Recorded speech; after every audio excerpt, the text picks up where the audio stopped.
Caros irmãos e irmãs em Cristo, quem vos fala é Dom Pedro Cunha, bispo diocesano da Campanha. Hoje é domingo, dia 7 de janeiro, e nós estamos celebrando a solenidade da Epifania do Senhor, cujo evangelho é o de Mateus 2, de 1 a 12, do qual nós tomaremos agora alguns poucos fragmentos. No tempo do rei Herodes, eis que magos vieram do Oriente a Jerusalém. Perguntaram eles: onde está o rei dos judeus que acaba de nascer? Vimos a sua estrela no Oriente e viemos adorá-lo. A essa notícia, o rei Herodes ficou perturbado, e toda Jerusalém com ele. Herodes, então, chamou secretamente os magos e perguntou-lhes sobre a época exata em que o astro lhes tinha aparecido. Tendo eles ouvido as palavras do rei, partiram.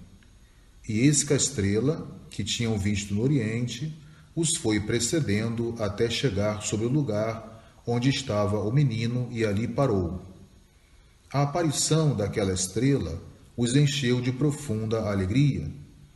Entrando na casa, acharam o menino com Maria, sua mãe. Prostrando-se diante dele, o adoraram. Depois, abrindo seus tesouros, ofereceram-lhe como presentes ouro, incenso e mirra. Avisados em sonhos de não tornarem a Herodes, voltaram para a sua terra por outro caminho. Meus caros irmãos e irmãs, a narrativa da Epifania do Senhor, que é própria do evangelista São Mateus, demonstra um objetivo principal na solenidade de hoje, qual seja, o chamado dos pagãos à fé. A palavra Epifania significa manifestação.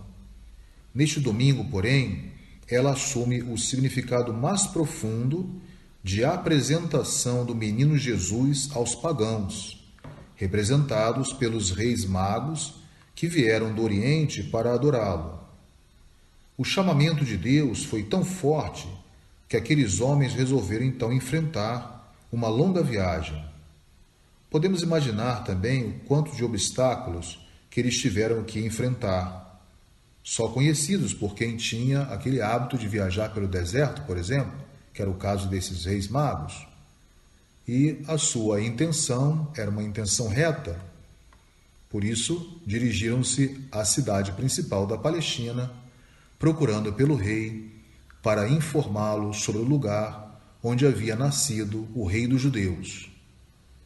Notemos ainda que, diante da reação assustada de Herodes, só de ele pensar que havia encontrado um concorrente do seu trono, pelo desejo secreto, então, de eliminá-lo, essa mesma estrela teria desaparecido, segundo alguns relatos.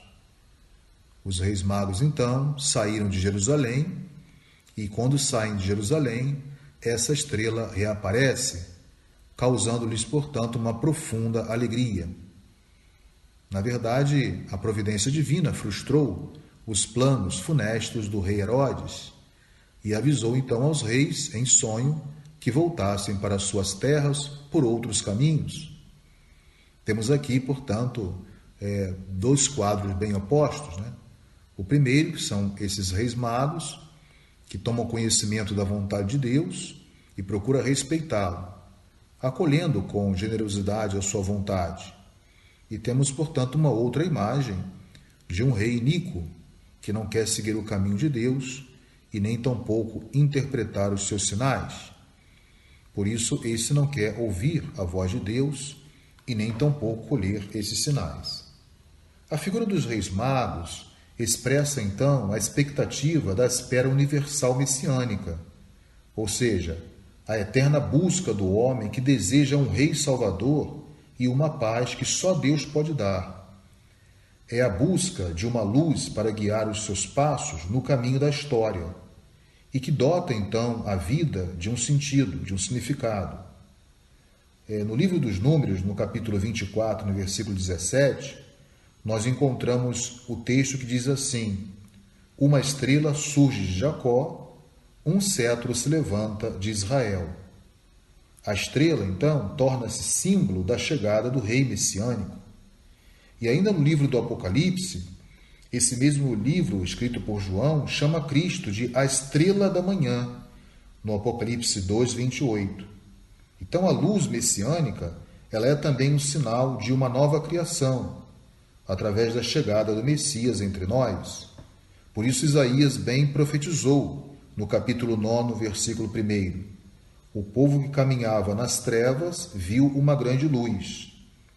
Então nós somos chamados a descobrir também o grande significado e o sentido desta luz que orientou os reis magos e também guia a nossa própria existência. Temos que participar desta alegria dos reis magos, acolhendo a revelação de Deus, iluminando, portanto, nossas vidas com a sua palavra e, ao mesmo tempo, procurando com um coração sincero. O verdadeiro cristão deve saber onde encontrar esta luz e esta estrela. Por isso a igreja hoje se alegra em poder celebrar a manifestação da verdadeira luz que é Jesus Cristo. Santo Agostinho dirá assim sobre Cristo, o verdadeiro sol ou a verdadeira luz: alegremo-nos também nós, irmãos, deixemos também que os pagãos exultem, porque este dia é santificado para nós, não como um sol visível, mas do seu Criador invisível.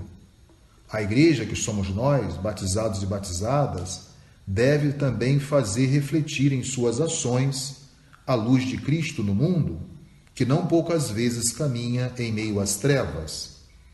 Por isso, antes de conhecer Jesus, os magos contemplam as estrelas, mas, com o seu nascimento, eles passam então a adorar o Deus verdadeiro e não mais as estrelas.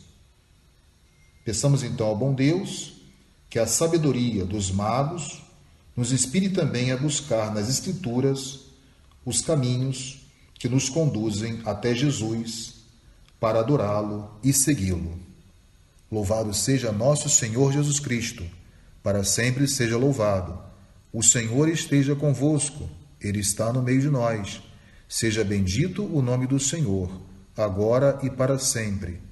A nossa proteção está no nome do Senhor, que fez o céu e a terra. Por intercessão da Virgem do Carmo e dos nossos beatos Padre Victor e Inha Chica, abençoe-vos o Deus Todo-Poderoso, Pai e Filho e Espírito Santo. Tenham todos um abençoado domingo